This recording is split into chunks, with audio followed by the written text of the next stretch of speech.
Just like with Nanin, I think before that you hear from the larger publishers and the larger studios, but I want to give you more, again, from the small studio perspective, going through our path, starting from feature phones all the way to smartphones and into social games for smartphones. Right? Before I start, I want a quick show of hands to see who you guys are. How many of you are currently developing or planning to develop for a mobile game, for the mobile platform? Okay. How many of you are actually in the production process? Programmers, artists, designers? Okay, about half. Okay. How many of you know or program in J2ME? Oh, 2. Okay, so I don't feel that old. Okay, good, good. Okay, so I'll run through really quickly, and I think because it's a small group, I encourage you to ask questions in the middle. If there's anything that you want to know, just shoot up your hand, and we'll make it more interactive that way.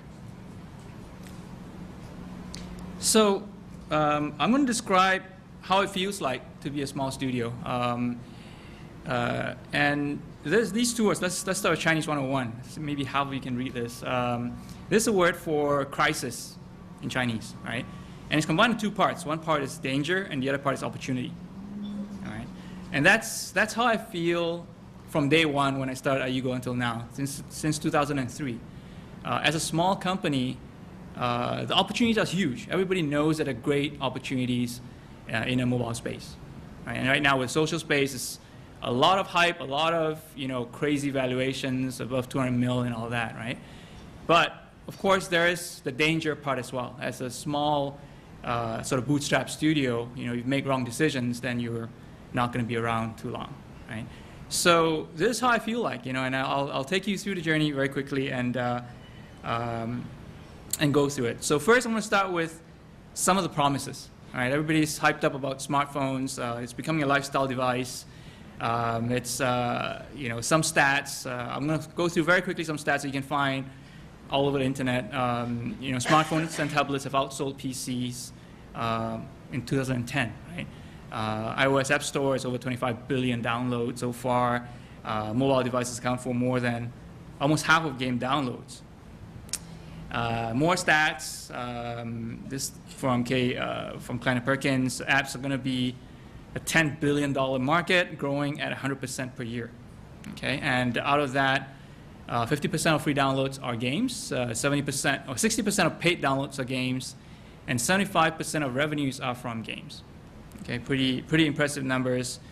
Typical curve that you see shoots up. This shows the smartphone and feature phone differentiation. This is a timeline when smartphone sales exceed feature phone sales in the different regions. So in Western Europe, it was sometime in 2010, and in North America, it was 2011. In Japan, it was around 2008. Okay, that's when smartphones exceeded feature phone shipments. Okay, and the curve again you see is going up. Needless to say, smartphone is catching up very quickly. Also in other countries as well. I mean, China. I don't have data for China, but it is obviously a force to be reckoned with as well. So more stats from Flurry. This is on sessions played, right? So worldwide, a combined worldwide sessions played on smartphones, 52% are games. Okay, so for those that are game developers like us, yes, more. If you look at both iOS and Android game session growth, okay, 2010 as a baseline in Q1 and in Q1 2011 in 1 year is 5 times, and in Q1 2012 it was 20 times of what we had in 2010, right? So I think we are getting better at making games. We're understanding the users better so that they're spending more time playing the games. Okay, very encouraging. More metrics, more information. This one compares the types, the sessions played on games made by companies that are focused on making mobile games from the beginning, compared to companies that are on other platforms moving on to mobile, creating those games, right? So Flurry calls them independent versus established. It's a bit maybe not very clear on what it means by independent, but it means that those companies actually started focusing on mobile games, right? So in Q1 2010, it was 60%. Q1 2011, it dipped down a little bit, and the primary reason was because of consolidation. There's some of the big boys eating up, the smaller, small in size, but not small in terms of presence, iOS or Android developers. And Q1 2012, that starts to go up again.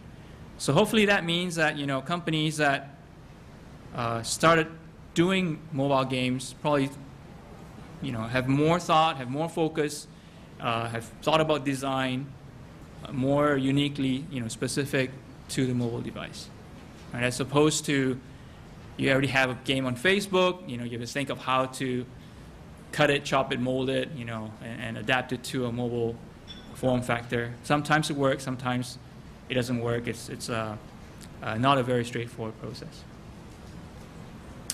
Some regional specs. Right now, this one shows the downloaded apps between US and China. All right, so in January 2011, the first pie chart shows iPhone downloads, with China taking a little bit, and the next chart later in 2011, you can see that China is really ramping up in terms of downloads, and on the rightmost pie chart is actually on the iPad, and you can see that China downloads in China is reaching almost half of the combined one. It's almost matching US downloads. So it's pretty interesting information, because for us, again, I'll tell you more, but we pretty much always think of US as the primary market. It's the biggest market, it's the most important market, but there are definitely other markets that are catching up very, very quickly. So opportunity-wise, we all know smartphone is on the rise, demand for content is on the rise. Social connectivity in gaming are key factors. Novel discovery methods are key challenges right now. Opportunity-wise, definitely renewed focus by the big players. Again, I mentioned some of the acquisitions, recent acquisitions that are very, very high value. So those are good things, right, for mobile developers. One quick question before I continue: how many of you work in companies that are smaller than 20 people? Okay. Okay, so a bit of background about us. We are a very small team. We're 20 people right now. We started off with me and one of my students in 2003. I decided to start on the company focus on mobile games from the start. I decided to do that because I got intrigued by the mass market economics of mobile. I believe that it's going to take over the world, and I love games, right? So I said, okay, let's learn by starting up a small studio and go from there. We've grown very slowly but steadily to 20 people right now, all based in Vancouver. Focus on 4 pillars: team, technology, quality, innovation. And over the years, I think we've amassed a lot of technology, a very, very strong team that enables us to create and develop and publish and monetize large-scale mobile social games. Quick history. So we started again in 2003. We started doing work for hire on feature phones, J2ME, Brew, Symbian. And in 2008, in April, when Steve announced App Store is coming, I said, okay, great. This is a time that this is our chance, right? Because we've always been working on games for other people. We know we can make world-class games, but now the platform is going to, make it possible for small developers to self-publish. All right, so we jumped on a chance. We dropped everything else we're doing and focused on iOS. That turned out to be quite good for us. I think we're in there early. And that went on for quite a while, and up to last year and this year is when we start to move into the social space. Also, again, focus on mobile, right? Forever focus on mobile, and looking into expansion plans for the studio. So this is history. This is feature phones. These are some of the games that we've done. Spider-Man, Tiger Woods 06, 07 for EA. This is when we get paid to learn to do the business. It was a tough period. They're dealing with J2ME and Symbian and Brew. The fragmentation is a nightmare. Those of you who have done it know what I'm talking about. The good thing is that I think it trained us to have a lot of discipline when we're creating games. Right? Discipline in terms of our coding, discipline in terms of our frugalness in management, because Series 40, we have 64K of memory, right? It's discipline in terms of creating code that's portable. Right? Our code is imported from J2ME handsets, multiple J2ME handsets, and also to Brew and to Symbian. Right? So it's good training ground. Very painful. Many companies couldn't survive because the developer is always at the end of the food chain, right at the bottom. Right? The carriers know nuts about games. They're most powerful, right? And then publishers know a lot about games, and they fund the development, and the developers do the hard work. Right? So in 2008, that's when we started making our own games. Toy Bot Diaries is the first one that we did as a platformer. And we're very lucky. We got it into the App Store shortly after the App Store opened. It was very well received. It was noticed by Apple, and Apple started to talk to us. And that was the start of our iOS journey. So after that, we've done probably almost 20 games since then. And it's our deliberate decision to try to make very different games. Okay, I did that, partially because of Tiger Woods that we did before. We did Tiger Woods twice, right, 06 and 07, and I said, stop. Okay, I don't want to be known as the company that can do golf games, right? So I wanted to make sure when we do iOS, we have a chance to try different things and learn user behavior. It's always about learning. So we've done platformers. Toy 1, 2, 3 are sequels. We did a 3D race game. We did a tower defense game. We did a sort of a WarioWare kind of a very quick response game, pinball game, turn-based strategy game, 3D dual stick shooter, real-time race game, 3D physics puzzle game, and casual simple puzzle games. Right? So it's not easy because when we reinvent that, we can't reuse. We can reuse part of it. We have to build a lot of new stuff. And again, I did that because I wanted to learn. And besides iOS, we also, played around with BlackBerry, and we have 6 or 7 titles on Windows Phone 7. And we played around with Android as well. But our primary platform is still iOS. So then comes about 2010, 2011, when crisis starts to happen, right? So that's when it gets harder and harder for small companies to create original IP games. Okay, the big brands are coming in, the big publishers are bringing the big brands, right?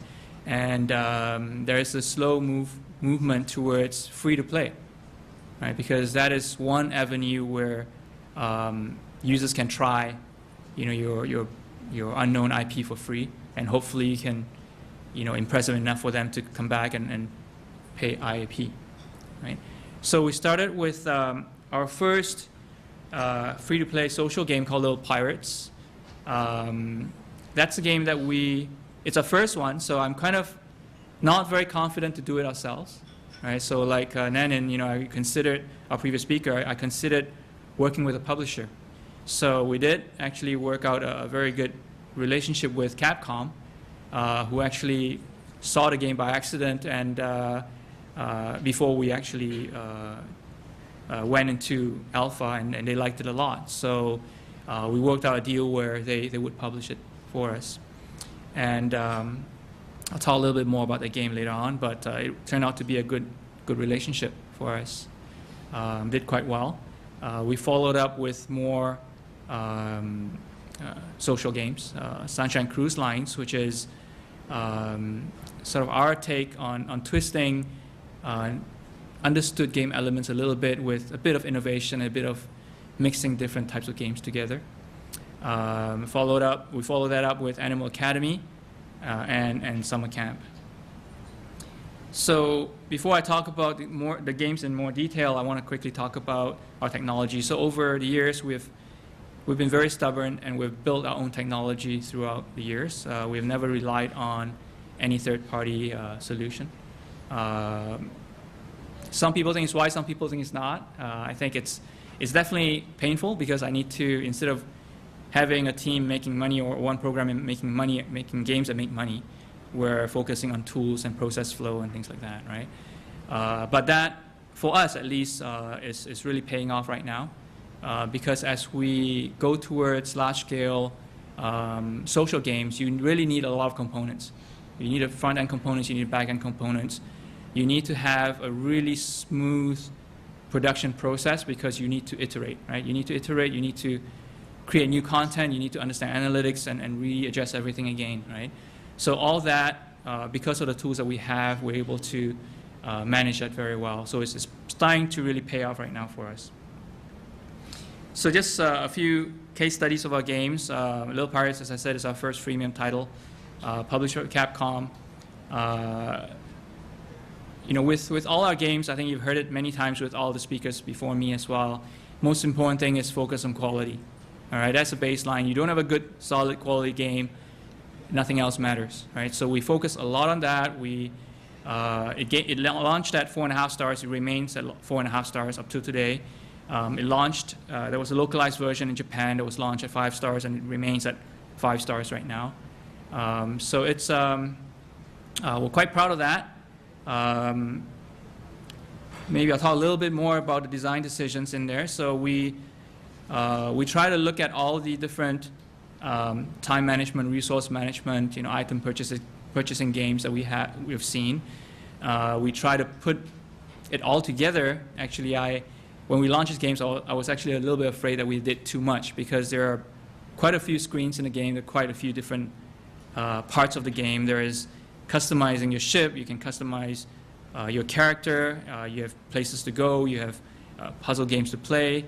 So it was a bit ambitious. But again, just like I said in the beginning, learning is our goal. I want to have a game that is big enough with different components where we can learn user behavior. So it launched. Capcom game was a publisher. We were able to get very high ARPU, high retention with the game. Got happy with that. Not selling Avast here. So we followed that up with Sunshine Cruise Lines, which is our take on sort of a hotel simulation game. So instead of making a hotel sim, we made it on a cruise ship, which was the first at that time on the App Store. And in addition to that, we added locations. So we made, we have collectibles like the postcard that you see there. When you visit destinations, you get postcards.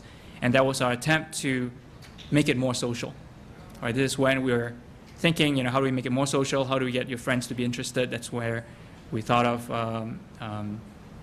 postcards, and you send your friends like it, and then they'll hopefully find out about the game. So that game, again, launched at 4.5 stars, remained at 4.5 stars in the US, self-published. Follow that up with Animal Academy, which is a bit simpler game compared to the other ones. Right, we tried to experiment again with something that is more easily understood, appeals to a wider age range.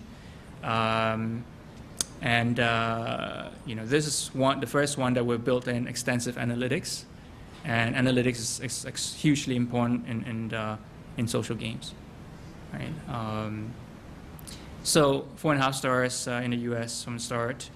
And and we have a sequel to Animal Academy, which is called Summer Camp. And again, based on the huge amount of analytics, we adjusted that game and also learned how to make a new one, right? Learning from user behavior. And this one has a lot, it's a different setting, but we definitely learned a lot from the first one and improved gameplay based on the analytics. Okay. So that's, again, a very, very quick run through of what we've been doing. And last month, I've done a sort of change in strategy. So we've been bootstrapped all along until last month. And we actually worked out a relationship with Gree, where they did a minority investment in us. And it's of mutual benefit because they are looking for a studio that has been, trying to understand the North American market for years. And for us, we wanted to definitely learn from their expertise in Japan because they have so much knowledge on gameplay, on game design. So that's, again, a great opportunity for us to learn. We accepted a minority investment in the company that helped us learn and also help us to grow a bit more aggressively. So I will be growing the studio a lot faster in the next few months going ahead. So quick slide on learnings. And again, feel free to stop me anytime on this one because a lot of points here that I'll be just flying through. Quality, I said before, you have to have a baseline quality. That's how you get your game noticed by everyone and noticed by, hopefully, Apple. And any kind of feature from Apple will make a huge difference in reaching players. Creativity, I think the mobile platform is unique in a way that I think it's a platform that really allows for true innovation compared to consoles where there's not a lot more you can do besides pushing more polygons. Maybe the console developers here may not agree, but on a mobile space, there's a lot of things that we don't really understand yet, and that's where I think we should experiment and create more new experiences. I think when we started, I know that there was a lot of saying that only a small percentage of people play games, right? I mean, why do you bother on a mobile device? But I always take that as a challenge because, okay, so that's only a small percentage of people playing games now, and yet it's a huge industry. And how do we reach the other part, right? Everybody likes to play games. It's more of how do we design and do the right thing, right? Freemium, if you're thinking of creating a freemium game, it's definitely a very different model from premium game design. You definitely have to do your homework. The good thing about the App Store is that you can download a ton of games for very little cost and learn how people do it, how other people do it. Okay, that's extremely valuable. Myself and my team spend a lot of time playing games, other people's games, to learn what are the right things they do, how do they succeed, right? That kind of homework is so easy to do, so it should be done, has to be done by everyone. It's all about balance. It's all about babysitting the game even post-launch, right? Once after you launch is when you start. And you start collecting information, you start balancing a game, you keep pushing out new content. Right? Technology, for us, we're in it for the long term. When I started a company, mobile, again, early days, right? We've even done a game that is monochrome, right? No color. Right? And our aim is definitely to be in it for the long term and to invest in the long term. So we invest a lot in our technology, our own technology, so that there are no dependencies. So, of course, the disadvantage is that we need to spend money and time on it. But the good thing is that if we need something, our engineers can jump into it and put it in right away. Whereas if you depend on somebody else's technology, you have to depend on some other timeline. Right? And with mobile games, definitely the speed is extremely important. Front and back end is something that I've talked about before. We have very strong front end technology. On the client side, managing a lot of graphics, make a game look better than other games. A lot of these resource management games have lots of sprites going on in the foreground, or even 3D games. You need a very, very strong 3D engine in the foreground, as well as the communication bit and the back end bit, and also the analytics piece. All those technologies. If you can build them, you should. But again, if the team is restricted, of course, start off with using existing technology. Multi-platform. I think I've been in it long enough to know that things will change, right? I mean, right now iOS is still king for us at least, but we can't tell, right? In a few years' time, in 2 years' time, is it going to be Android? Is it going to be Windows Phone? We don't know. So always plan for multi-platform. Our technology layer is definitely abstracted so that we can move very quickly. For example, when we moved our games from iOS to Windows Phone 7, we moved 6 games over within a couple of weeks with one programmer because our layer was set up properly to do that. Analytics, that is I think, Zynga is the pioneer and the king of that. They probably have 100 people in analytics, probably, or more. I think that is something that it's definitely hard to do when the team is small, right? But what we did was we definitely started small and keep adding onto it, keep understanding more, and the results that we get back are extremely valuable, definitely worth the investment that we put in. A lot of our designers are, could be seen as divas, thinking that, I know what users want. They like this, right? But analytics will tell you the truth, right? You can spend a lot of time designing a feature, and analytics will tell you whether that feature is played or not, whether people, users like it, how much time they spend on it, whether it monetizes or not. All those are critical to decision making.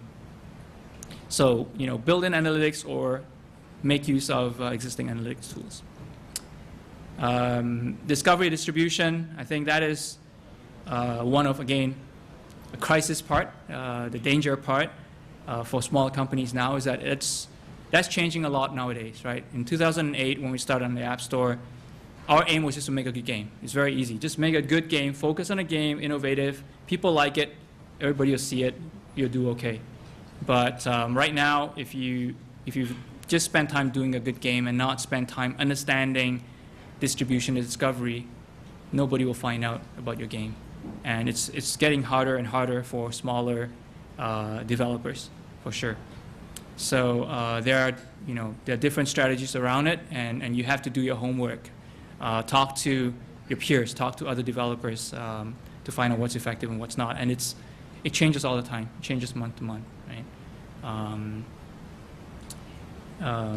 Collaboration funding, that's something that we held off for many years, and depending on the time, right now I think for us it's a time to really position ourselves and to grow much faster than we're able to do.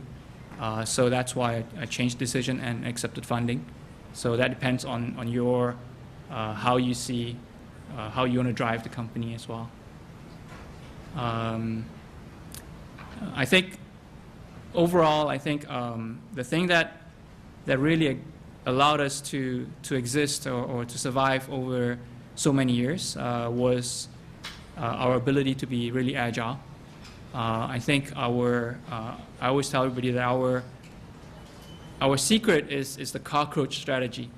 Okay, we need to be agile. We need to be able to survive in all conditions. If a nuclear bomb goes off, the cockroaches will still crawl out after. And you need to be able to adapt to the changing environment. Make sure you structure yourself to plan for that. Right? Don't put all your eggs in one basket. Don't build on technology that is very much tied to one platform. And yeah, that's pretty much the end of my talk, except that I think just to have a forward-looking statement, I think I'm one of the people that believe that You know, the mobile space is really exciting. It's really huge right now.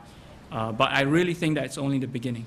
I think we're starting to scratch the surface. We're starting to understand what people like, right? The penetration is high, but I think can be a lot higher.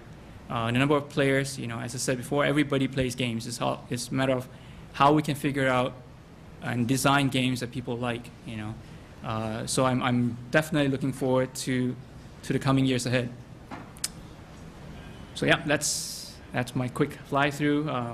Any questions?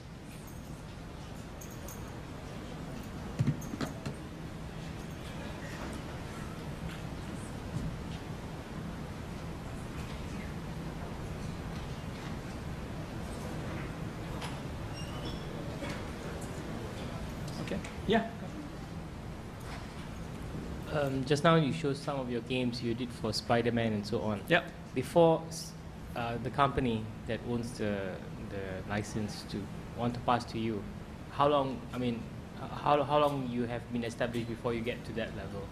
Oh, to get to a high profile. I mean, for them to give you the trust to do the Right, Spider-Man game. right. Yeah. I think those years, it didn't take a long time because there were not too many mobile developers at that time. So we started early and we started to do quite a few games. And it took us probably 1 year before we reach, you know, the trust level from Nokia and Activision, you know, to come to us. So for now, I think now with more developers, you know, everybody and their brother is developing for iPhone right now, right? So it's a bit harder and more competitive. So it probably takes more time. And I think, you know, again, just like previous speakers, the way to do it is to, even if you do your own game, is to focus on quality. And even though your game doesn't hit, you know, very high rankings, but if other potential, you know, partners see it and see the quality of your games, then that is where that investment would pay off. Any other questions? Okay, thank you very much.